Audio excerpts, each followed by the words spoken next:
नमस्ते। आप सबका ईश्वर उपासना परिवार के इस मासिक मिलन में स्वागत है।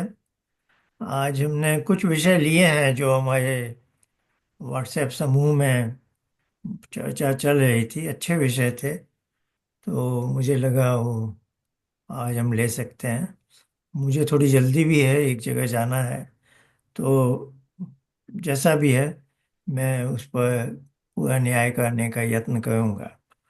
तो एक जगह मैंने लिख दिए हैं मुख्य बिंदु, वहां से आरंभ करते हैं।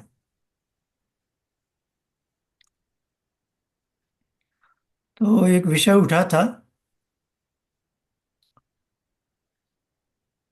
मुख्य विषय तो आज का है प्रत्यक्ष, और फिर आगे ईश्वर प्रत्यक्ष पर एक विषय मैंने देखा, वो भी अच्छा है। श्रद्धा शब्द को लेकर है। अब क्योंकि हम ईश्वर उपासना परिवार में हैं, तो यहाँ हर शब्द को हम विपासना के उपासना के ढंग से देखते हैं। तो ये शब्द योग दर्शन के समाधि पाठ पहले अध्याय के 20वां सूत्र में आता है, जो यहाँ श्रद्धा भी स्मृति समाधि प्रज्ञा पूर्वक तेषाम। तो समाधि के बाद जो प्रज्ञा है, प्रज्ञा का आलोक होता है, तो उस समाधि को संप्रज्ञात योग बोलते हैं। तो संप्रज्ञात योग 17वें सूत्र में बताया है। उसके 4 वर्ग हैं: वितर्क, विचार, आनंद, अस्मिता। तो यहाँ ऋषि ने बताया कि संप्रज्ञात समाधि को पाने के लिए जो हमें दिशा लेनी चाहिए, उसमें मूल में श्रद्धा है, वीर्य है, स्मृति है, ऐसे करके। यहाँ श्रद्धा शब्द पर हम देखेंगे। श्रद्धा शब्द श्रत और धा से है। श्रत भी सत्य का एक पर्यायवाची है। धा अर्थात धारण करना, तो सत्य को धारण करना। यहाँ पर जो बोलचाल में श्रद्धा है, वो तो अपनी जगह पर है, वो गलत भी नहीं है। पर यहाँ इसका आशय है, पतंजलि एक पाठक को या अपने जिज्ञासु अपने शिष्य को बता रहे हैं कि योगाभ्यास कैसे करना चाहिए, उसमें आगे क्या क्या होगा, अंत में विवेक ख्याति और जो भी है। तो अब एक जैसे Progress. हम हैं, जो जैसे हम हैं, हमें ये पूरी बात कैसे समझ में आए और कैसे हमें इस पर विश्वास हो, ये प्रश्न उठता है। तो ऋषि का कहना है कि उनके उपदेश को टेंटेटिवली हमें स्वीकार करना चाहिए। टेंटेटिवली स्वीकार करने का मतलब है कि उसको सत्य मान लें और आत्मसात कर लें, धारण कर लें कि ऐसे आसन में बैठना है, फिर धारणा ध्यान समाधि के लिए ऐसे ऐसे करना है, और इससे अंत में हमें भी वो प्राप्त होगा जो ऋषि को प्राप्त हो चुका है। तो इस भावना को रखकर उनकी बात को, इसको हम कहेंगे टेंटेटिवली स्वीकार करना। वो ये नहीं कहे हैं कि उनकी बात को हम सत्य सदा के लिए मान लें जैसे वेद की बात है। वो कह रहे हैं कि उनके उपदेश को सही सत्य समझकर हमें अपने अंदर धारण करना है और उसके अनुसार अभ्यास करना है।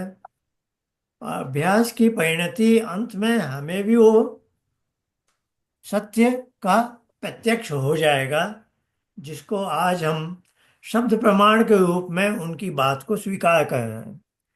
तो श्रद्धा का इस प्रसंग में अर्थ है, ऋषि का कहना है कि उनका जो उपदेश है, सांख्य में, योग में, उपनिषद वेद में, ये जो भी, उसको हम स्वीकार करके उसकी भले ही परीक्षा भी करें बाद में जाकर, और परीक्षा करने पर हमें वो सत्य न लगे तो हम उसे छोड़ भी सकते हैं।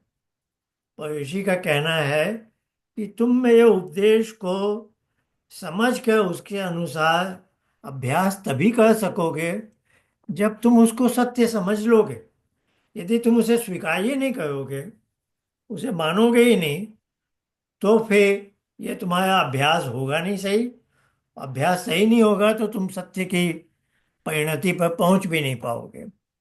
तो श्रद्धा शब्द का अर्थ है यहाँ टेंटेटिवली उनके उपदेश को सत्य मान लेना और उसके अनुसार अभ्यास करना, और उसके बाद हम खुद उसकी परीक्षा करेंगे, वैलिडेशन, वेरिफिकेशन। उसके बाद हमें विवेक ख्याति हो जाती है तो हमने कहा भाई हमने सही सत्य को धारण किया। हमें विवेक ख्याति नहीं होती है तो हम कह सकते हैं पतंजलि का उपदेश गलत है। फिर हम वो श्रद्धा से भी हट सकते हैं जो हमने टेंटेटिवली स्वीकार कर ली थी, है ना। ये इसका अर्थ है।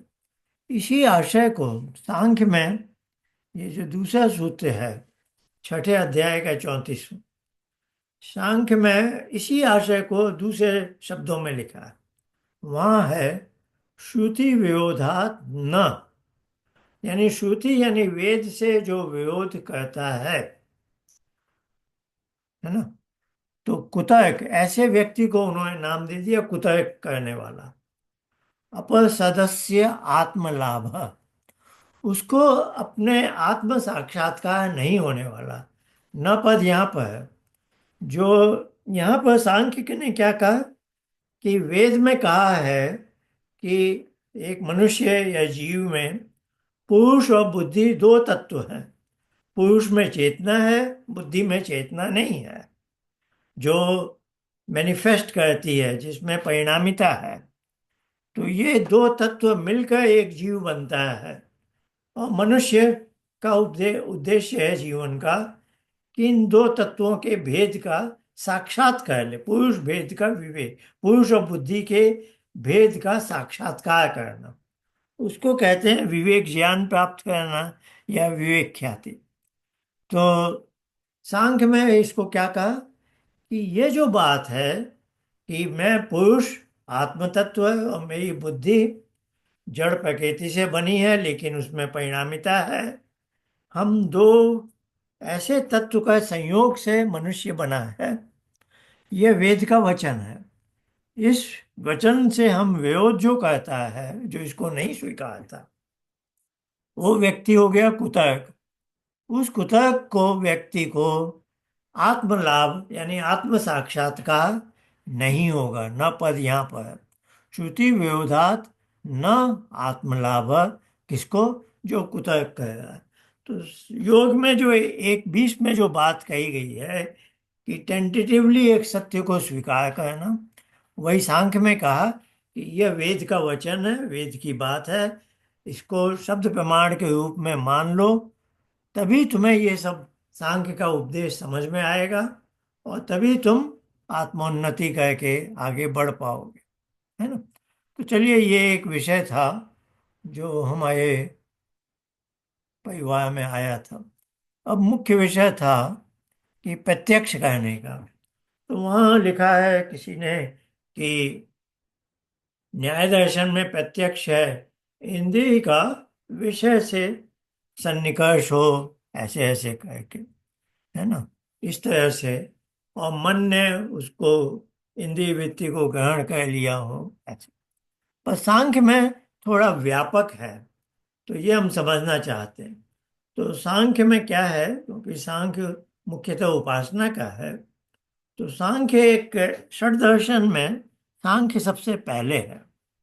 और सांख्य की विशेषता क्या है कि उसमें बाह्य जगत जो है, जिसे हम इंद्रियों से जानते हैं, जो पंचभूत से बना है, उसकी तो बहुत व्यापक चर्चा है ही। उसके अलावा जो सूक्ष्म जगत है, सूक्ष्म जगत में क्या है?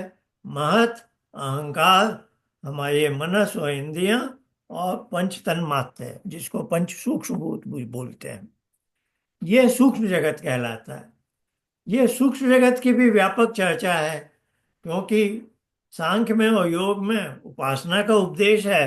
तो उपासना का संबंध है ही पुरुष और बुद्धि का जो इंटरफेस है, उसको समझना और उस बुद्धि को, उसकी सारी हलचल को रोकना, है ना। तो सूक्ष्म जगत की बहुत व्यापक चर्चा सांख्य में है पूरी दृष्टि से। और अपने मन की गतिविधियों को कैसे हम विश्राम विश्रांति पर ला सकते हैं। तो साइंस ऑफ माइंड भी है, कॉन्शियसनेस भी है, वो दोनों का इंटरफेस है। और फिर साइंस ऑफ माइंड कंट्रोल भी है। योग दर्शन भी उपासना का है, पर योग दर्शन में साइंस ऑफ माइंड कंट्रोल पर ज्यादा चर्चा है।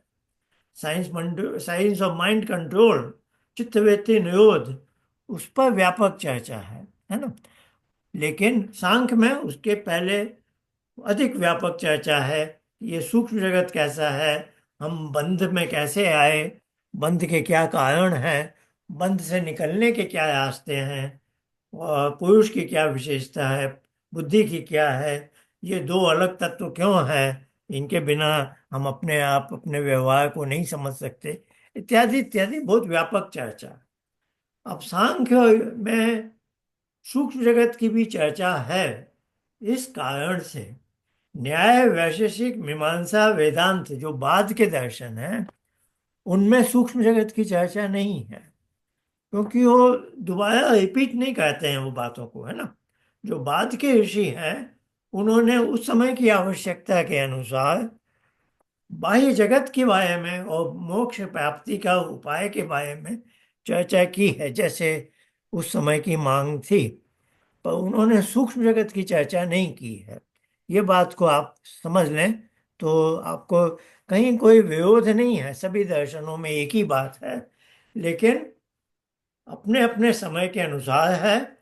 और जो पूर्ववर्ती ऋषि ने कुछ कह दिया है, तो उसका वो ज्यादा पुनरुक्ति नहीं कहते हैं, क्योंकि सांख्य में सूक्ष्म जगत की चर्चा व्यापक हो चुकी है।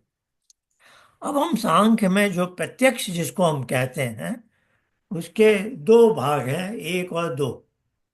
अब जो बाह्य जगत का पंचभूत के पदार्थों का प्रत्यक्ष होता है, जिसमें न्याय और वैशेषिक में भी सब चर्चा है, उसका इंद्रियों से एक इंद्रिय, जैसे मेरी चक्षु इंद्रिय से मैंने किसी वस्तु का रूप देखा, तो चक्षु इंद्रिय है, इसका विषय है रूप। तो कोई तत्व है, कोई पुस्तक है, कोई चीजें पड़ी हुई हैं, उनके रूप को चक्षु इंद्रिय ने ग्रहण किया। अब चक्षु इंद्रिय ने जो ग्रहण किया, वो आप जानते हैं, सांख्य चित्त में भी हमने बात की है, अगले पेज पे मैंने वो बनाया भी है। तो ये जैसे, हाँ, थोड़ा छोटा है, आपको दिख रहा हो तो जैसे ये बाह्य जगत के कोई पांच महाभूत के विषय हैं, और ये हमारी इंद्रियां हैं। तो किसी वस्तु का रूप है ना, अग्नि पंचभूत का विषय है रूप। रूप को चक्षु ने ग्रहण किया। अब चक्षु ने मनस को दिया, मनस ने अहंकार को, अहंकार से यहाँ बुद्धि तक पहुंचा, और फिर पुरुष को उसका बोध हो गया, है ना।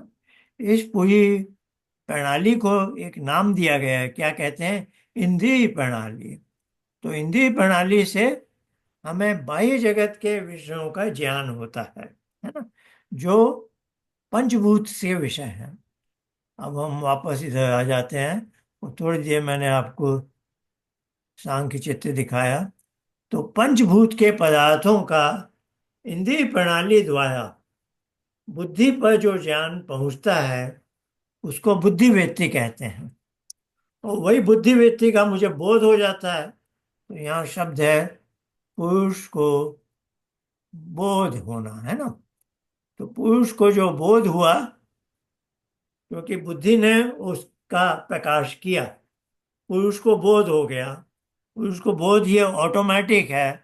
क्यों होता है? तो व्यास ने एक जगह लिखा है कि पुरुष बुद्धि प्रति संवेदी है, यानी बुद्धि पर जो भी आएगा, पुरुष को उसका बोध कंपलसरी होना ही होना है। ऐसा नहीं है कि बुद्धि पर कुछ आया और पुरुष को उसका बोध नहीं हुआ। तो ये बंध का एक नेचर है, नेचर ऑफ बॉन्डेज है, कि जो भी बुद्धि बताएगी, बुद्धि दिखाती है, पुरुष को उसका बोध हो जाता है। तो ये जो पंचभूत के बाह्य जगत के पदार्थ हैं, उनकी उनसे जो हमें बाह्य जगत के पदार्थों का प्रत्यक्ष होता है, उसको क्रमांक एक में बताया। अब क्रमांक दो में उस सूक्ष्म पदार्थों के बारे में बता रहे हैं। जो न्याय वैशेषिक ने उसकी चर्चा नहीं की है। तो सूक्ष्म पदार्थों का प्रत्यक्ष कैसे होता है?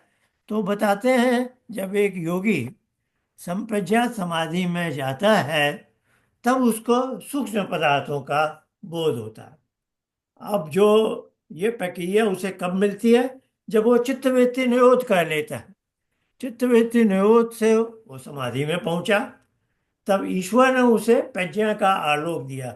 जो अभी हमने श्रद्धा के प्रकरण में योग दर्शन का सूत्र देखा था ना, श्रद्धा वीर्य स्मृति समाधि प्रज्ञा।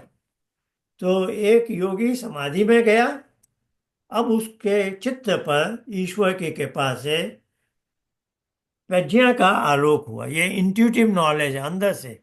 अभी इंद्रियां काम नहीं कर रही हैं, है ना।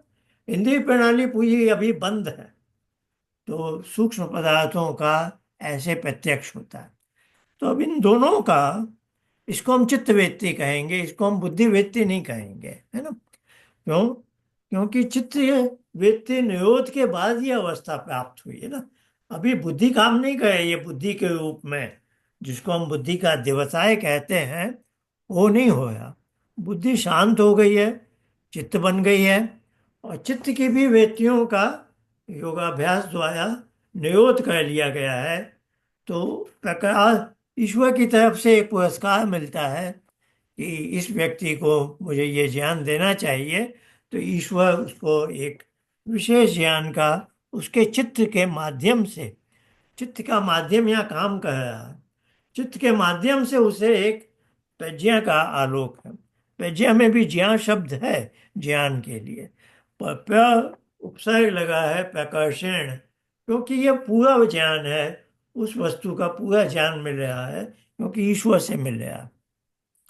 तो ये जो चित्त और बुद्धि की ये जो वृत्ति है, जिसके अनुसार ये प्रत्यक्ष हो रहा है बाह्य स्थूल जगत का और सूक्ष्म जगत का भी, इसका नाम सांख्य में रख दिया विज्ञान है। तो विज्ञान में प्रत्यक्ष ज्ञान बाह्य जगत के स्थूल पदार्थों का भी और सूक्ष्म जगत के सूक्ष्म पदार्थों का भी, बाह्य जगत के पदार्थों का इंद्रिय प्रणाली द्वारा और सूक्ष्म जगत के पदार्थों का संप्रज्ञात समाधि द्वारा, है ना। अब उसे बुद्धिवृत्ति कहिए या चित्तवृत्ति, आप जानते हैं बुद्धि ही चित्त कहलाती है एक विशेष अवस्था में, जब वो अपने हायर पोटेंशियल जो है ना उसका अध्यवसाय का, उसका उपयोग नहीं करती है ना, शांत हो जाती है। अब हम जब ये ज्ञान हो गया, ये प्रत्यक्ष ज्ञान के अंदर हमने, ये दूसरा विषय चल रहा है जिसमें क है प्रत्यक्ष ज्ञान। इसके भी दो भाग किए, अनुभाग हैं, एक और दो। अब ख के अंतर्गत हम बोल बात कर रहे हैं कि जो ज्ञान बुद्धि लाती है, और बुद्धि वृत्ति, बुद्धि या चित्त कह लीजिए, बुद्धि प्रति संवेदी है तो चित्त प्रति संवेदी भी है। तो बुद्धि या चित्त जो भी दिखा रही है, पुरुष को उसका बोध हो रहा है। अब पुरुष को उसका भोग कब होता है? तो हम ज्ञान से भोग की प्राप्ति पर विचार कर रहे हैं। अब ख के अंतर्गत ज्ञान से भोग की प्राप्ति, तो इंद्रिय प्रणाली की जो लाइव बुद्धिवृत्ति आ रही थी, अब हम दो नए शब्द लाए हैं, लाइव और प्लेबैक, है ना। पर यहाँ अभी जो बाह्य जगत से हमें ज्ञान मिल रहा है, लाइव उसको कह रहे हैं, वो साक्षात मिल रहा है अभी इस समय रियल टाइम में, तो लाइव बुद्धिवृत्ति। अथवा प्लेबैक चित्तवृत्ति।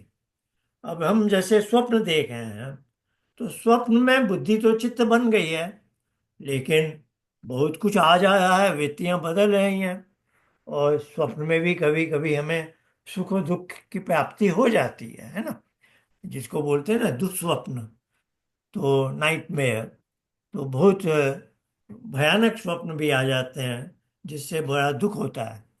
तो यह लाइव बुद्धिवृत्ति है, या हम जैसे ध्यान का अभ्यास कर रहे हैं तो चित्त पर कुछ आ रहा है, और वो दुखद भी हो सकता है, सुखद भी हो सकता है। तो उससे भी हमें भोग की प्राप्ति हो सकती है। तो अब उस भोग के बारे में हम विचार कर रहे हैं कि चाहे वो लाइव बुद्धिवृत्ति है अथवा प्लेबैक चित्तवृत्ति। प्लेबैक शब्द इसलिए बोला कि अभी बाहर की इंद्रियों से कुछ नहीं आया, लेकिन अहंकार में जो हमारी पुरानी बातें हैं उसको जैसे टेप रिकॉर्डर अब प्लेबैक कर रहा है, तो इसको प्लेबैक चित्तवृत्ति कहेंगे। अब इसका बोध तो होगा ही उसे, क्योंकि बुद्धि प्रति संवेदी है हमारा पुरुष, तो ये ज्ञान वृत्ति भी हो रही है। अब इससे जिस ऐसी ज्ञान वृत्ति से कभी कभी भोग भी प्राप्त होता है, हमेशा आवश्यक नहीं है, हमेशा नहीं, है ना। जिससे भोग भी प्राप्त होता है यदि उस बुद्धि वृत्ति या चित्त वृत्ति के जन्म लेने में क्लेश का योगदान हो।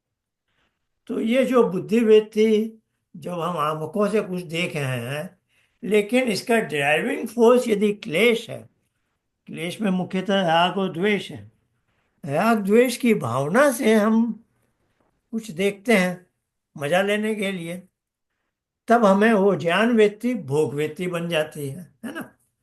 तो इस प्रकरण में हम देख रहे हैं कि प्रत्यक्ष ज्ञान होता है बाह्य जगत के स्थूल पदार्थों का भी, सूक्ष्म जगत के सूक्ष्म पदार्थों का भी। पर सूक्ष्म पदार्थों का संप्रज्ञात योग में जो हमें वो भोग, हमें जो ज्ञान हो रहा है, ये जो दूसरे के क के दो के अंतर्गत है, ऐसी चित्तवृत्ति कभी भोग वृत्ति नहीं बन सकती, क्योंकि ये क्लेश से नहीं उत्पन्न हो रही है, ये तो ईश्वर की कृपा से मिल रही है ना।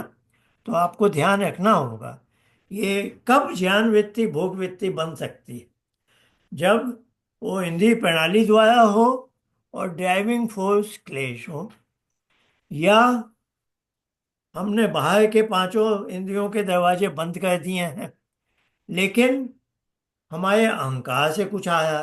अब अहंकार में क्लेश के भी संस्कार हैं, अब वो क्लेश के संस्कारों से कोई चित्तवृत्ति बन रही है और वो भी भोग वृत्ति बन सकती है।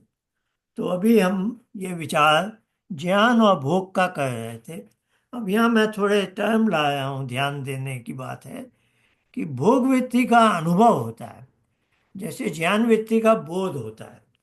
तो पुरुष को जब तक ज्ञान मिल रहा है तो पुरुष को उसका बोध हो रहा है, जब ज्ञान वृत्ति उसके ऊपर पड़ जाती है, इसको सांख्य में कहा चिद अवसानो भोग, यानी जब ज्ञान वृत्ति को मैं खुद ही लपक के पकड़ लूं, गोद में ले लूं या उसको ओढ़ लूं, तब वो भोग बनेगी। भोग बनना आवश्यक नहीं है, यानी बुद्धि प्रतिसंवेदी होने से बुद्धि वृत्ति का ज्ञान होना तो आवश्यक है, लेकिन भोग होना आवश्यक नहीं है।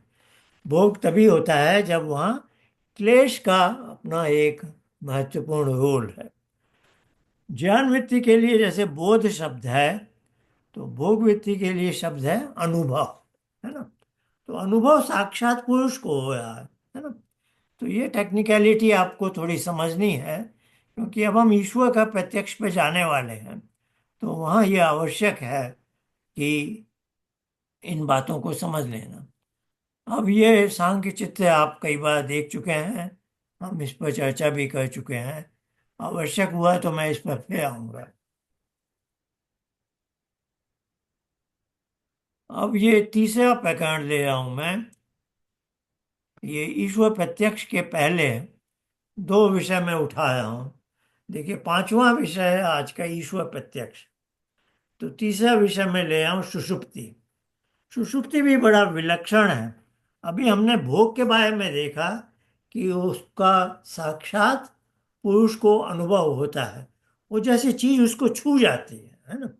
बोध वृत्ति का, ये ज्ञान वृत्ति का बोध होने का मतलब है वो थोड़ी दूर से देख रहा है, पर जब अनुभव होया तो वही ज्ञान, जैसे कोई, किसी को कोई मिठाई पसंद है, मिठाई का स्वाद जानना है तो भाई थोड़ा सा चख लिया है, हाँ भाई ये मिठाई ठीक बनी है, चीनी भी सही मात्रा में डली है। अब उसे मिठाई खाने का, चखने के बदले खाने की इच्छा है, तो उसमें राग का है, उस मिठाई से उसे सुख मिलता है, तभी वो खाना चाहता है। अब वो उसका स्वाद खाली जानने के लिए नहीं ले रहा, अब उस स्वाद का वो भोग करना चाह रहा है ना। तो ज्ञान व्यक्ति को भोग, उसका अनुभव लेना चाह रहा, तो ज्ञान व्यक्ति का बोध होता है और भोग व्यक्ति का अनुभव होता है। ये आप समझ गए। अब हम एक सामान्य, जिससे हर मनुष्य परिचित है, सुषुप्ति का एक अनुभव है। तो सुषुप्ति के अनुभव की स्मृति होती है, जिसमें बुद्धि और चित्त का माध्यम काम नहीं करता। आप समझिए, पिछली रात आपको गाढ़ी नींद मिली, है ना? यदा कदा हमें मिल जाती है। हम जब गाढ़ी नींद से बाहर आते हैं तो हम कहते हैं बहुत अच्छा सोया, बहुत अच्छी नींद थी, है ना? यानी मुझे आभास है कि मैं एक अच्छी नींद के अनुभव से बाहर निकला हूं अभी। अब मैं जागृत अवस्था में हूं, पर थोड़ी देर पहले मैं एक सुषुप्ति वाली अवस्था में था। उसका मुझे कुछ स्मरण है, तभी तो मैं कह रहा हूं कि मुझे अच्छा लगा, मुझे आज की नींद अच्छी लगी। तो उसको हम कहते हैं सुषुप्ति के अनुभव की स्मृति। यहाँ अनुभव शब्द है, यहाँ ज्ञान नहीं है। सुषुप्ति का आपको बोध नहीं हुआ है। क्यों नहीं? क्योंकि सुषुप्ति के समय आपकी जो बुद्धि या चित्त जो भी है, उसके बाहर जैसे ब्लैकआउट है ना? एकदम ब्लैकआउट है। ब्लैकआउट नहीं होता तो हलचल होती है आपके चित्त पे। चित्त पे हलचल होती तो सुषुप्ति नहीं मानी जाती। वो तो भाई थोड़ा स्वप्न अवस्था है। बहुत अच्छी तरह स्वप्न भले ही आपको याद ना हो, पर थोड़ी हलचल हो रही थी। ईश्वर आपको बहुत अच्छी थकान मिटाने का एक अनुभव देना चाहता है। तो क्या कर देता है, आपके चित्त पर जैसे एकदम काला पर्दा डाल दिया उसने, कि वहां कोई हलचल हो ही नहीं रही है। तो अब वहां चित्त और बुद्धि का तो कोई माध्यम है नहीं। लेकिन आपको एक अनुभव तो हुआ, जिसकी आपको याद है, क्योंकि आप जग के बोल रहे हैं कि मुझे बहुत अच्छी नींद आई। तो यह जो सुषुप्ति का अनुभव है, ये पिछले जो हमने अध्याय में देखा उस अनुभव से भिन्न है। क्योंकि वहां क्या थी कि बुद्धि की ज्ञान वृत्ति ही भोग वृत्ति बनी थी। तो वहां बुद्धि और चित्त का माध्यम काम कर रहा था। अब यहाँ एक विचित्र अनुभव हमें मिल रहा है। यही सुषुप्ति की विशेषता है। सुषुप्ति का अनुभव हमें इतना विचित्र मिल रहा है कि बुद्धि और चित्त है नहीं, वह काम नहीं कर रहा है बिल्कुल। लेकिन उस जीवात्मा को, उस आत्मा पुरुष को याद है स्मृति में, अभी थोड़ी देर पहले मैं गाढ़ी नींद में था, अब मैं जग गया हूं। तो इसको सांख्य में पहले अध्याय के 148वें सूत्र में ऐसे कहा है। यहाँ इस सूत्र का वहाँ जो प्रसंग है, वो आत्मा चेतन तत्व के प्रमाण के रूप में है। वो सही बात है। जैसे हम, क्योंकि यहाँ तो अभी बुद्धि चित्त काम नहीं कर रहा, तो जिसको भी अनुभव है वो आत्मा है, वही पुरुष है। तो पुरुष के प्रमाण के लिए सांख्य के ऋषि ने ये सूत्र लिखा है। इसके पद पाठ पद भाग में कह रहा हूं, ध्यान से सुनिए। कई संधियां हैं यहाँ पर। सुषुप्ति है, सुषुप्ति के बाद एक पद है आदि, तो सुषुप्ति आद्य। अब आदि के बाद है असाक्षित्वम। तो आदि का द के साथ जो इकार है, इको यणची से, वह अ से मिलकर द्य बन गया, है ना? तो तीन पद है यहाँ पर, सुषुप्ति, आदि, असाक्षित्वम। असाक्षित्वम में भी दो हो गए, और एक नए समास बोलते हैं साक्षित्वम के साथ। तो यानी अब कह रहे हैं वो, यदि आत्मा नहीं होता तो सुषुप्ति का साक्षी कौन होता? यानी आत्मा है, वही तो सुषुप्ति का अवस्था से बाहर आया, तभी तो कह रहा है कि मैं अच्छी नींद सोया, है ना? तो यहाँ इस प्रसंग में मैंने आपको ये बताने का यत्न किया है कि पुरुष के अनुभव, अभी पिछले अध्याय में हमने क्या बात की, पुरुष को अनुभव मिल रहा है, लेकिन चित्त या बुद्धि पर कोई ज्ञान व्यक्ति, भोग व्यक्ति बन रही है। अब यहाँ एक विचित्र अनुभव मिल रहा है, जहाँ बुद्धि चित्त का माध्यम ही नहीं है। इसको डायरेक्ट अनुभव मिल रहा है किसी तरह से। कैसे मिलता है, क्यों, यह नहीं समझ में आया। पर हाँ, ये एक तथ्य है, सच्चाई है। अब हम इसके आगे चलते हैं। जो हम जानते हैं, उपासना का उद्देश्य है विवेक ख्याति, विवेक ज्ञान। तो इसको सांख्य में, योग में कहा है, चित्तवृत्ति निरोध के पश्चात जो पुरुष बुद्धि का प्रत्यक्ष होता है। अब ये जो अवस्था है, जब सारी चित्तवृत्तियां रुक गई हैं और चित्त एकदम शुद्ध हो गया है, वो उसकी अशुद्धि चली गई है, सारे क्लेश से जो प्रभावित हो जाता था, वो सारे क्लेश भी नष्ट हो चुके हैं। तो यह एकदम शुद्ध अवस्था है उसकी, कि उसकी अपनी अशुद्धि नहीं है। उसके बगल में जो अहंकार से क्लेश के संस्कार आ जाते थे और इस पर कुछ व्यक्तियों को उत्पन्न कर, वो क्लेश भी सब नष्ट हो चुके हैं। तब जाकर चित्तवृत्ति निरोध के बाद अब उस पुरुष को जो अनुभव हो रहा है, क्या होता है? वो स्वयं अलग है और अलग थलग पड़ी बुद्धि शुद्ध रूप में पड़ी है अलग, और वो दोनों को देख रहा है बस। इसको कहते हैं विवेक ज्ञान।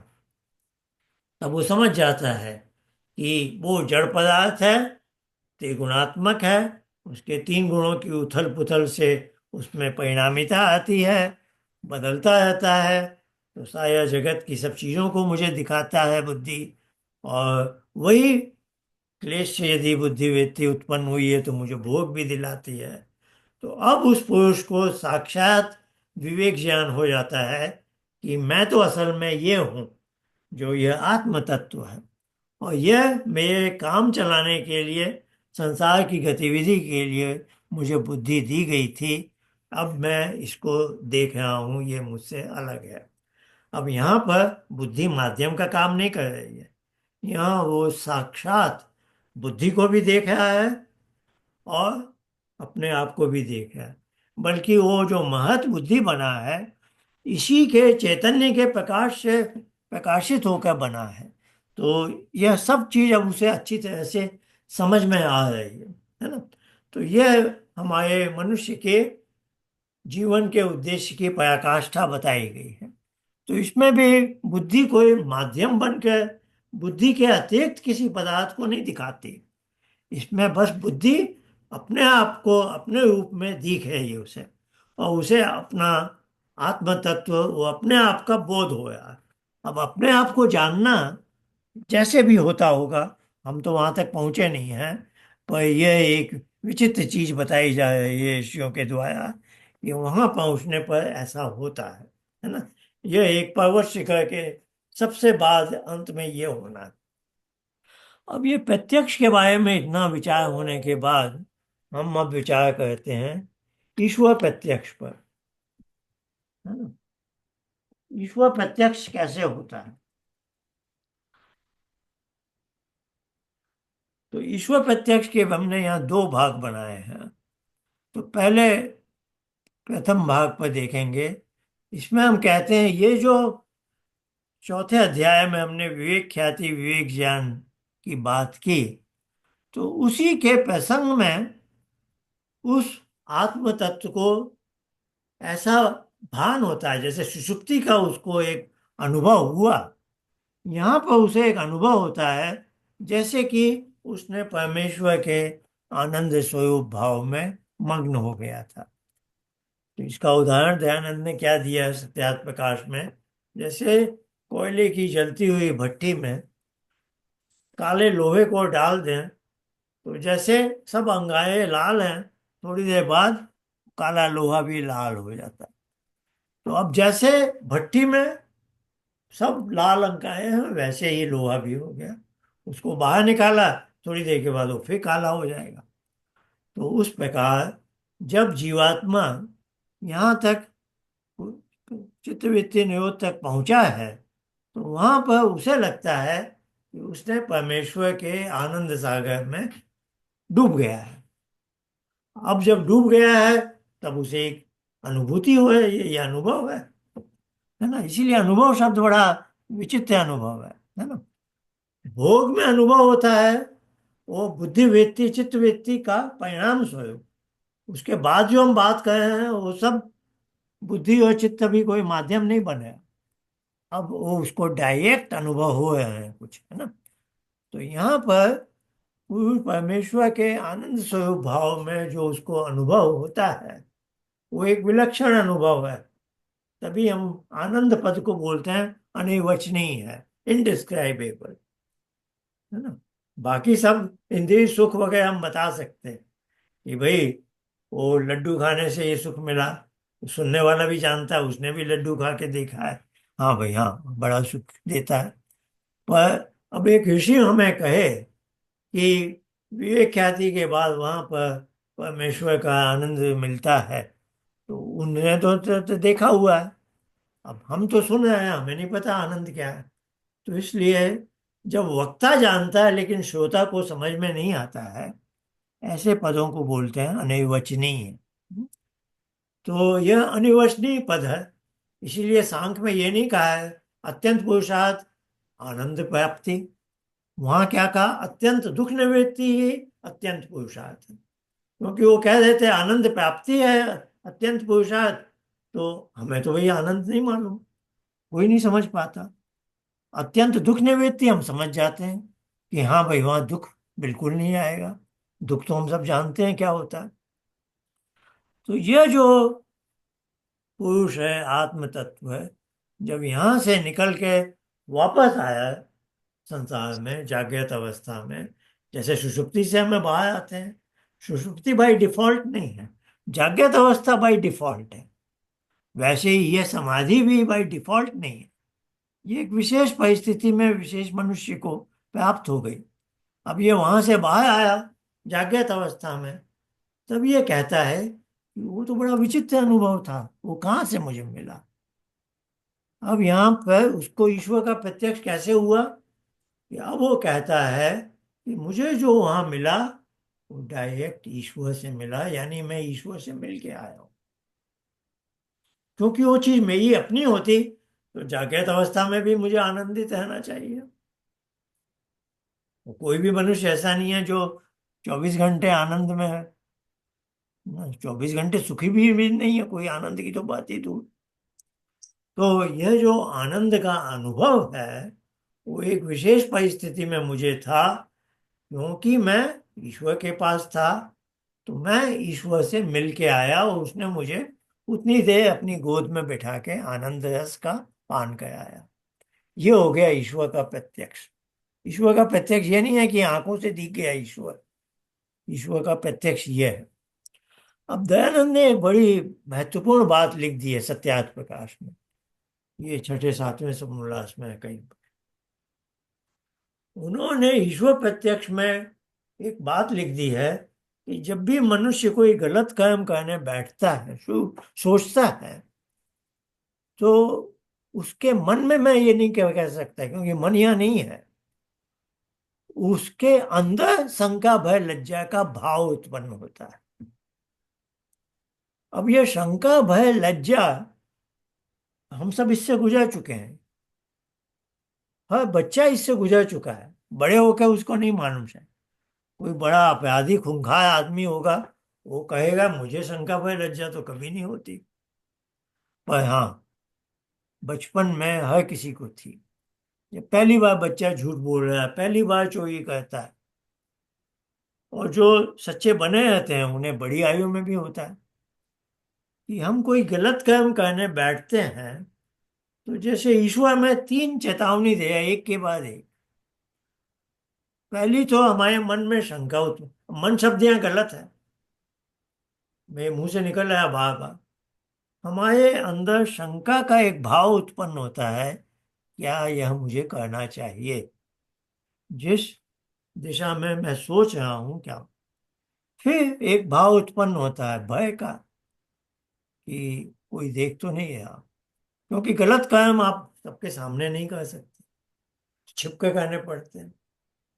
फिर उस भय का भी वो कर देता है उपाय, भाई मैं छिप के कर रहा हूँ, कोई नहीं देख रहा, कोई नहीं होगा। फिर एक बार तीसरी वार्निंग आती है, लज्जा, यदि किसी को पता चला मैं कितना लज्जित होऊंगा।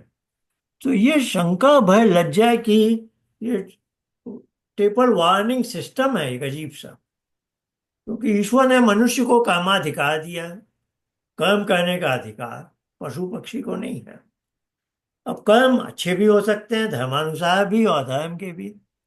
तो वो बेचारा इतना दयालु है कि हम जब भी अधर्म की ओर थोड़ा भी उन्मुख होते हैं तो ये भाव उत्पन्न होता है। अब ये भाव आपको समझना होगा, ये डायरेक्ट ईश्वर का हमारे प्रति, हमारे अंदर ये भाव उत्पन्न करना है। जैसे आनंद स्वरूप भाव वो उत्पन्न करता है जिसने समाधि में वहां तक जो पहुंचा। अब एक साधारण व्यक्ति है, साधारण मनुष्य, हर कोई मनुष्य, उसके अंदर कोई भी अधर्म की प्रति थोड़ी सी भी रुचि उत्पन्न हुई, करने के प्रति वो उन्मुख होने की सोचने भी लगा, तो उसके चित्त या बुद्धि पर वो कोई वृत्ति नहीं उत्पन्न करेगा कि एक चित्त वृत्ति उत्पन्न हुआ है ये, जिसका मैं इंटरप्रेट कर रहा हूँ, ये तो शंका है। नहीं, इस बात को आप ध्यान से समझिए। चित्त और बुद्धि यहाँ माध्यम का काम नहीं कर रहे हैं। दयानंद की फिलॉसफी बड़ी जबरदस्त है। चित्त और बुद्धि यहाँ माध्यम के काम नहीं करते। सीधे जीवात्मा के अंदर यह अनुभव का भाव उत्पन्न हो जाता है। यह डायरेक्ट है ईश्वर का मेरे प्रति। दयानंद ने कहा है ये होता है, ये ईश्वर की तरफ से होता है, और इसका शाश्वतता यह है कि हर मनुष्य में होता है।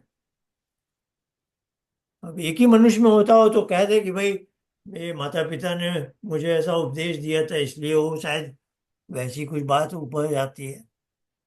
नहीं भाई, हर मनुष्य के अंदर हो रहा। यह एक ऐसा फेनोमेनन है जो हर मनुष्य के अंदर, अभी आज नहीं होया तो एक समय होता था। अब उसने इस आवाज को एकदम तोड़ मरोड़ के गला घोंट दिया है, तो आज वो कोई मनुष्य बोल सकता है मुझे नहीं होती शंका भय लज्जा। कोई प्रोफेशनल क्रिमिनल है वो बोलेगा मुझे नहीं है शंका भय लज्जा, मुझे नहीं होती। भाई तुम्हें भी होती थी, और तुम्हें भी आज होती है, पर तुम उस तरह झांक के देख ही नहीं है, तुम सोच ही नहीं है। तो ये जो शंका भय लज्जा है, इसलिए हमने ये बुद्धि और चित्त को लेकर इतनी व्यापक चर्चा की है कि शंका भय लज्जा का भाव, ये बोध नहीं हुआ है इसलिए भाव शब्द है यहाँ। भाव सीधे जीवात्मा को होता है जिसमें चित्त और बुद्धि काम नहीं करती है ना। तो ये ईश्वर के प्रत्यक्ष का प्रमाण दिया है महर्षि दयानंद। चलिए कोई प्रश्न है या कुछ है तो अभी हम ले लेते हैं। चलिए जी, मैं रावण बोल रहा हूँ। नमस्कार सर। हाँ जी। अच्छा जी, मेरे कुछ प्रश्न हैं। सबसे एक पहले मिनट तो जो मेरे, एक प्रत्यक्ष। मिनट यार, मैं थोड़ा सुनने में दिक्कत हो रही थी तो यहाँ एक बार मैंने किया ट्रांसक्राइब। हाँ, शो कैप्शंस। हाँ जी, बोलिए। हाँ। अच्छा जी, जो ईश्वर का जो प्रत्यक्ष का जो विषय अभी आपने लिया है, इसमें शंका भय लज्जा का एक मेरा प्रश्न है कि कई बार हमें सही काम करते हुए भी जब भय लज्जा या ऐसा शंका अनुभव होती है तो फिर वो क्या चीज कहलाएगी? नहीं, सही काम में तो यदि है तो ये तो आपकी चित्तवृत्ति है, आपके अपने अनुभव हैं कि मैं ये सही काम करूं जो आपके लिए सही है। और आप जिस सामाजिक परिवेश में हैं वहाँ शायद दूसरे लोग उसको क्या देखेंगे, है ना। जैसे आजकल भारत में वो गणेश विसर्जन कर रहे हैं लेकिन किसी ने पत्थर फेंक दिए। हम्म। वो गणेश विसर्जन वाले की तो भावना तो बुरी नहीं है, भले ही वो मूर्ति पूजा की भावना है, लेकिन वो किसी को दुख नहीं दे रहा, किसी को हानि नहीं पहुंचाया, है ना। हम्म। और कोई और व्यक्ति है जो गणेश विसर्जन यात्रा पर पत्थर फेंके है, वो तो गलत बात है ना। तो अब जो गणेश विसर्जन वाला बोल सोचे कि मैं तो अच्छे कर्म कर रहा हूं पर मुझे भी शंका हो रही है कि कोई पत्थर फेंकेगा मेरे ऊपर, हम्म। तो ये तो अब सामाजिक परिवेश में है ना, कि उस समाज में ऐसा हो रहा है कि अच्छे काम करने वाले को भी मुश्किल हो रही है। ये ईश्वर की तरफ से नहीं है, बल्कि दयानंद ने इसकी एक कॉरोलरी लिख दी है कि जैसे अधर्म की ओर उन्मुख होने पर यह होता है, धर्म की ओर उन्मुख होने पर उत्साह, और इसके तीन शब्द के विलोम शब्द लिख दिए हैं। निशंकता, निर्भयता और ऐसे उत्साह, ऐसे तीन शब्द तो उनका मूल निर्भय लॉजिक उत्साह ये है, प्रसन्नता। शंका भय लज्जा वाला। वो उसको हम कौलई बोलेंगे, वो है ना इसके, कौलई असली उनका तर्क है शंका भय लज्जा, और किसी के पास नहीं। इसी इसी इसी प्रकरण में आचार्य जी ऊपर जब सत्यार्थ प्रकाश में ऋषि लिखते हैं कि अ, जैसे पृथ्वी के गंधादि गुण कठिनत्व स्वभाव को देख के पृथ्वी प्रत्यक्ष होती है, वैसे ही परमेश्वर के गुण कर्म स्वभाव और नियम, सृष्टि में रचना आदि गुण कर्म और स्वभाव कार्य नियम देख सर्वज्ञ सर्वव्यापी आनंदी अनादि ईश्वर का प्रत्यक्ष करना चाहिए। तो ये एक और तीसरा है प्रत्यक्ष आचार्य जी, या ये किसमें आएगा? नहीं, ये अनुमान सर्वज्ञ प्रमाण कहलाएगा। प्रमाण ये भी प्रामाणिक है ना। पर ये उन्होंने यहाँ देखिए प्रत्यक्ष दयानंद शब्द की, क्यों यूज किया आचार्य जी? हाँ इसको मैं ऐसे समझाता हूँ। देखिए, पहले तो उन्होंने ईश्वर का प्रत्यक्ष ये बताया जो भी है। अब जो आपने बात की कि किसी वस्तु के गुण को देखकर उसके गुणी का, उस वस्तु का ज्ञान होना, है ना। इसमें एक उदाहरण हम दे सकते हैं, धुएं को देखकर अग्नि का ज्ञान प्राप्त करना। हमें अग्नि नहीं दिखे, अग्नि का प्रत्यक्ष नहीं होया, पर्वत के पीछे अग्नि है, पर अग्नि का धुआं दिख रहा है ऊपर। तो उससे हमने कहा कि पर्वत के पीछे अग्नि है। अब यह एक प्रामाणिक बात है। प्रमाण में प्रत्यक्ष, अनुमान, शब्द प्रमाण, तीन मुख्य माने गए हैं, है ना। प्रामाणिक को मतलब ये अनुमान प्रमाण से प्रामाणिक है, लेकिन प्रत्यक्ष प्रमाण एक अलग प्रमाण है। और प्रत्यक्ष प्रमाण का वजन भार ज्यादा होता है। अनुमान प्रमाण भी प्रामाणिक है, लेकिन अनुमान प्रमाण से विशेष ज्ञान नहीं मिलता है कि अग्नि कैसी है, कितनी बड़ी लपटें हैं, कितने व्यापक क्षेत्र में फैली हुई है ना। तो मैं पर्वत के पीछे चला जाऊं तो मुझे अग्नि का प्रत्यक्ष हो जाएगा। पर हाँ, धुएं को देखकर अग्नि का जो अनुमान किया गया वो प्रामाणिक है। तो यहाँ जो आप बोल रहे हैं कि सृष्टि को देखकर हम कहते हैं कि सृष्टि को बनाने वाले ईश्वर का हमें ज्ञान हो गया, ये प्रामाणिक ज्ञान है। और ये अनुमान प्रमाण है ना। अनुमान प्रमाण भी प्रामाणिक है, ऐसी कोई बात नहीं है। पर मनुष्य तो मनुष्य है, वो प्रत्यक्ष करना चाहता है। तो ईश्वर के प्रत्यक्ष का भी ऋषियों ने हमें उपाय बताया है।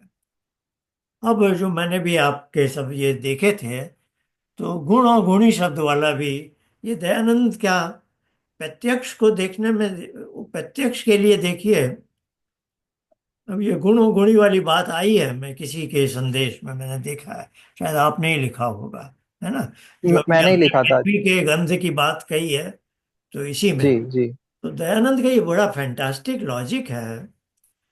देखिए, वो क्या है, दयानंद अपने एक पूर्व पक्ष वाले से या शिष्य से, जिज्ञासु से, जैसे प्रश्नोत्तर चल रहा है।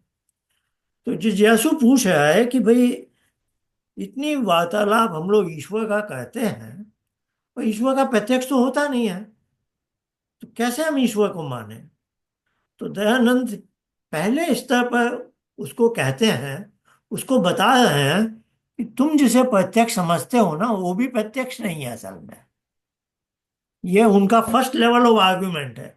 उसको चुप कराने के लिए नहीं, वो उसको समझा रहे हैं कि तुम जो प्रत्यक्ष के प्रति तुम्हारी जो ललक है ना, वो भी वो भी अपनी जगह पर मजबूती से नहीं है। फिर वो कहते हैं कि किसी वस्तु का तुमने रूप देखा, है ना।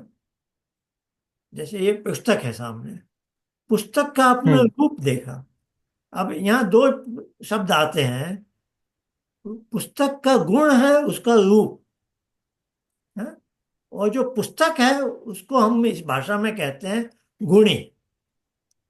गुणी का एक गुण आप देख रहे हैं, है ना। तो दयानंद कह रहे हैं कि वो रूप आपने चक्षु से देखा, चक्षु बुद्धि तक पहुंचाया, बुद्धि से उसका बोध हुआ। तो दयानंद कह रहे हैं, अब तुम इसे कह देते हो कि मुझे पुस्तक का बोध हुआ है, वो गलत बात है। असल में तुम्हें पुस्तक के रूप का बोध हुआ है।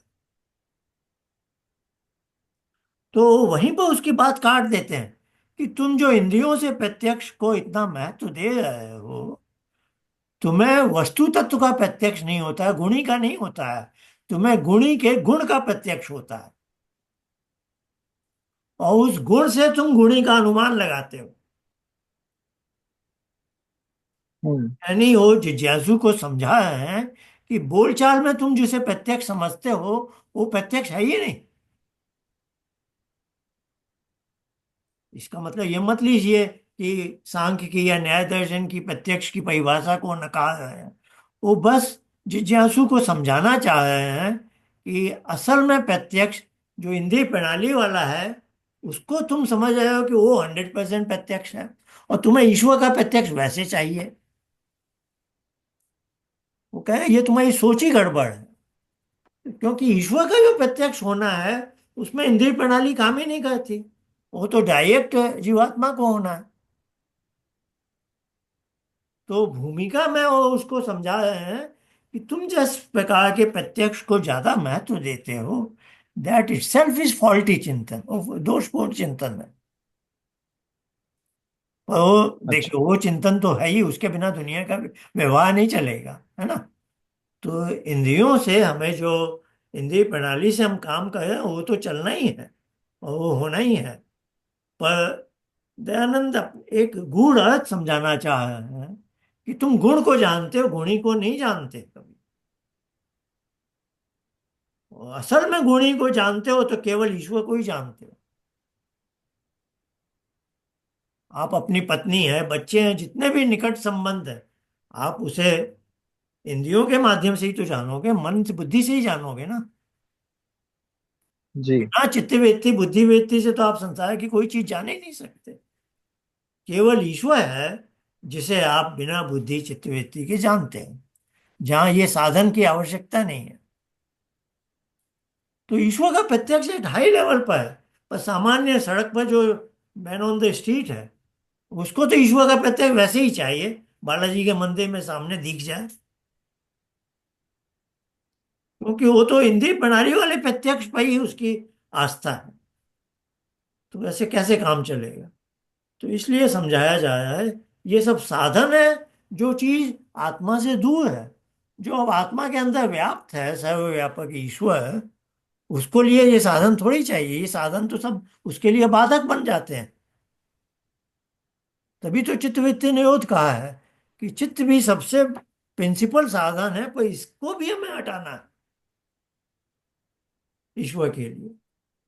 बाकी सारे साधन ईश्वर की बनाई सृष्टि को जानने के लिए, पर ईश्वर को जानने के लिए ये सारे साधन बाधक बनते हैं। जी आचार्य जी। तो ये दयानंद का बहुत ही जबरदस्त लॉजिक है, शंका भय लज्जा वाला। क्योंकि इससे कोई मनुष्य नकार भी नहीं सकता। आनंद वाली बात तो सबको समझ में भी नहीं आएगी। और किसी का कोई प्रश्न है? नहीं है तो मैं आज थोड़ा जल्दी में हूँ जरा।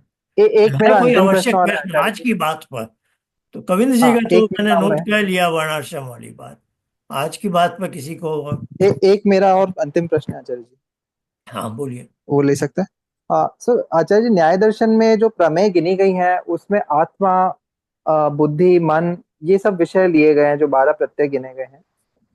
तो ये प्रत्यय सूक्ष्म विषय ही है, तो आपने जैसे कहा कि न्याय दर्शन में स्थूल विषय है, तो फिर हम इन्हें किस तरह से देख सकते हैं? ये देखिए, साक्ष्य सांख्य सबसे पहले है। सांख्य ने कहा पुरुष और बुद्धि का साक्षात प्रत्यक्ष करने से मोक्ष की प्राप्ति है। सब ऋषियों ने वही कहा है, कोई वो बात तो बदली नहीं है उन्होंने। अब न्याय दर्शन में ये इसको कैसे करना है ये नहीं बताया गया। क्यों नहीं बताया गया? क्योंकि सांख्य योग में वो कवर्ड है। तो अब वहां पर क्या शब्द है? पुरुष, बुद्धि और मन। वैशेषिक में क्या है? बुद्धि और मन को भी मिला के मन, हम्म। है ना। तो उन्होंने सूक्ष्म जगत के जो सब्जेक्ट वाले हैं, सब्जेक्ट यानी जो पुरुष के जो कारण है, साधन है, तेह साधन, बुद्धि अहंकार मनस और पांच इंद्रियां, इस पूरे को एक ब्लैक बॉक्स जैसा या तो मन बोल दिया साहब वैशेषिक ने, या न्याय ने उसको मन प्लस बुद्धि बोल दिया। दोनों में अहंकार का अंतर्भाव है। पर हाँ, इसका ज्ञान प्राप्त करना आवश्यक बोला। अब इसकी डिटेल में ज्यादा नहीं की, क्योंकि ये सब सांख्य में कवर्ड है। सांख्य का तो दूसरा अध्याय पूरा माइंड के बारे में है। पूरा दूसरा अध्याय ही है उसी पर। हम्म। तो देखिए, वे लोग जो उस समय की आवश्यकता थी वो बता दी, और पीछे वाले किसी भी ऋषि की कोई बात काटते नहीं है, और न उसका अनावश्यक उसका विस्तार करते। तो इसीलिए सांख्य का बड़ा महत्व है। सांख्य में जो कवर्ड है वो बाद में किसी ने नहीं कवर किया। हम्म। तो सांख्य क्योंकि का ये इसलिए भी ये बड़ा थोड़ा महत्व है। समझने में। सांख्य में इसलिए भी बड़ा महत्व है कि वेद और उपनिषद के बाद वैदिक चिंतन को आर्गुमेंटेटिव स्टाइल में एक ढंग से प्रस्तुत करना, वो सांख्य ने किया। इसलिए सांख्य का बड़ा जबरदस्त महत्व है। सारे वैदिक चिंतन को, जो होता है ना, आर्गुमेंटेटिव सूत्र शैली में, सब बातें हम्म। वेद में है। अभी जैसे कविंद्र जी ने कहा, वर्ण व्यवस्था है, ये है, वो सब चीज है। और सांख्य ने क्या किया, जैसे उस समय, सांख्य के समय, कुछ लोगों ने प्रश्न उठाए होंगे कि हमें ऐसे ही जीवन शैली क्यों अपनानी है भाई। तब सांख्य ने उन्हें समझाने के लिए कि दुख निवृत्ति से सुख प्रवृत्ति वाले जाओगे रास्ते में, कुछ फायदा नहीं। वो पूरा सांख्य में सब चीज कवर्ड है। सांख्य का इसलिए बहुत बड़ा महत्व है। जी। क्योंकि आजकल जैसे कोई साइंटिस्ट वगैरह अगर कुछ अपना नया रिसर्च करते हैं तो वो एग्जिस्टिंग रिसर्च को रेफरेंस में लेकर के करते हैं, बट जो अगर हम ऋषियों का कार्य देखें तो वो पुराने ऋषि के जो शब्द होते हैं उसको जैसे आपने बताया क्लब भी कर देते हैं। तो ये थोड़ा सा अजीब लगा था समझने में इसलिए आपसे। नहीं, उन्होंने कोई किसी की बात काटी नहीं है, किसी के शब्द के साथ छेड़छाड़ी नहीं की है। वो वो टर्मिनोलॉजी उसी को बनाए रखा है। बुद्धि को बुद्धि कहा है, मन को मन कहा है, यानी नहीं, जैसे किसी। अहंकार, अहंकार न्याय दर्शन में आता ही नहीं है तो वहां हाँ, पे सीधा अहंकार मन आ नहीं गया। है, क्योंकि देखिए वो सूक्ष्म जगत में नहीं गए ना डिटेल में। तो अहंकार का बुद्धि में अंतर्भाव समझ लीजिए। अब से वैशेषिक में जो मन है, उसमें तो बुद्धि अहंकार मन तीनों एक साथ आ गए। वो तो बोलचाल में भी हम जिसको माइंड बोलते हैं, क्योंकि उसके लिए वो डिटेल आवश्यक नहीं थी। देखिए, जी। ये क्या हुआ है, सांख्य योग का जो युग में है, ये तीन जोड़ियां हैं ना, ये उपासना कांड है। ये न्याय वैशेषिक के ज्ञान कांड है। ये मीमांसा है कर्म में। देखिए, साया साया खेल क्या है। एक सांसारिक मनुष्य कर्म ज्ञान भोग की अपनी ये तीन शक्तियों में लगा हुआ है। ये हमारे आत्मा की तीन निज शक्तियां कहलाती हैं: ज्ञातृत्व, कर्तृत्व, भोक्तृत्व।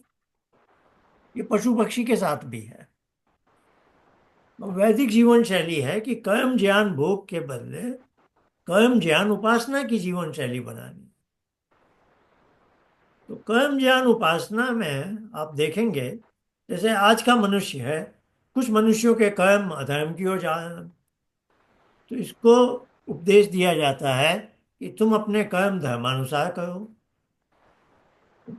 धर्मानुसार करेगा तो उसकी बुद्धि थोड़ी शुद्ध हुई। अब इसको सांख्य योग के बात समझ में आएगी, ज्ञान का उपदेश दिया जाएगा। अब ज्ञान का उपदेश दे के बोलेंगे अब तुम उपासना का अभ्यास करो। तो मनुष्य की आध्यात्मिक उन्नति के तीन सीढ़ियां हैं। कर्म अच्छे हो, फिर कर्म और ज्ञान तत्वाभ्यास वाली दिशा में जाएं, और फिर उपासना करो। उपासना से आप जीवन के अंतिम उद्देश्य पर पहुंचोगे। तो कर्म ज्ञान उपासना, ये हमारे उन्नति के तीन सोपान हैं। और इसी से भारत का पतन हुआ है। भारत का पतन कैसे हुआ? सांख्य योग के समय उन्होंने उपासना का उपदेश दिया। वो उपासना के ग्रंथ है। वो ग्रंथ, उन उपासना से हम नीचे गिर गए। तो वैशेषिक में ज्ञान का उपदेश दिया गया। बात वही बोली गई है कि मोक्ष प्राप्ति के लिए ये करना है। मुक्ति के जो साधन बताए हैं उनमें कहीं कोई विरोध नहीं है किसी का, वैशेषिक में। अब वैशेषिक में ज्ञान का उपदेश, अब ज्ञान प्राप्त करने में भी वे लोग वाकछल करने लगे, हेतुआभास और सब गलत। वाद विवाद में भी गलत रास्ते लोग अपना लेते हैं। बजाय सत्य को जानने के वो जय पराजय उनके लिए महत्वपूर्ण बन जाती है। तो न्याय दर्शन में वो लाया गया कि ज्ञान प्राप्ति से ऐसे सही तरह से हो। फिर भारत का ज्ञान भी गया नीचे। मीमांसा ने कहा कम से कम कर्म तो वेद विहित करो, वेदानुसार। वो भी हो गया नीचे। फिर लोगों ने कहा वेद से ही क्यों, वेद ईश्वरी वाणी है। ईश्वर कौन है? तो वेदांत दर्शन में बेचारे को ऋषि को ब्रह्म जिज्ञासा पर अपना ग्रंथ लिखना पड़ा कि नास्तिकता ना है, लोग ईश्वर पर तो विश्वास करें। ये है जैमिनी और बादरायण जो गुरु शिष्य हैं।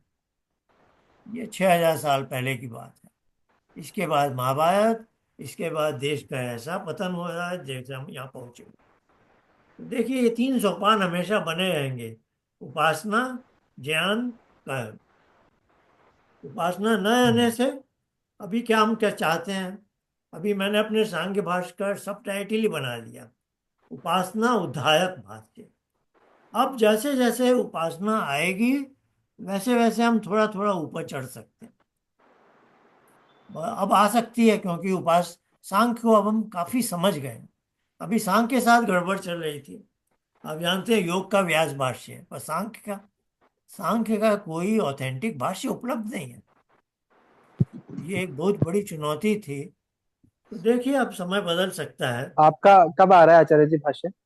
मैं चाहता तो था कि नवंबर दिसंबर में आ जाए, लेकिन अभी चुप्पी है हमारे। देखता हूँ, जैसे भी पता चलेगा मैं बता दूंगा। मैंने 1 सितंबर को जी। भेज दिया फाइनल। अभी वो फाइनल प्रूफ के लिए मैं बैठा हूँ, वो आ जाए तो 10-15 दिन में उसको भेज दूंगा मैं। ठीक है फिर। बहुत अच्छा, आप सबसे ठीक है। विदा नमस्ते। लेता हूँ, मिलेंगे फिर। नमस्ते। जी नमस्ते आचार्य, धन्यवाद। नमस्ते आचार्य जी, धन्यवाद। नमस्ते।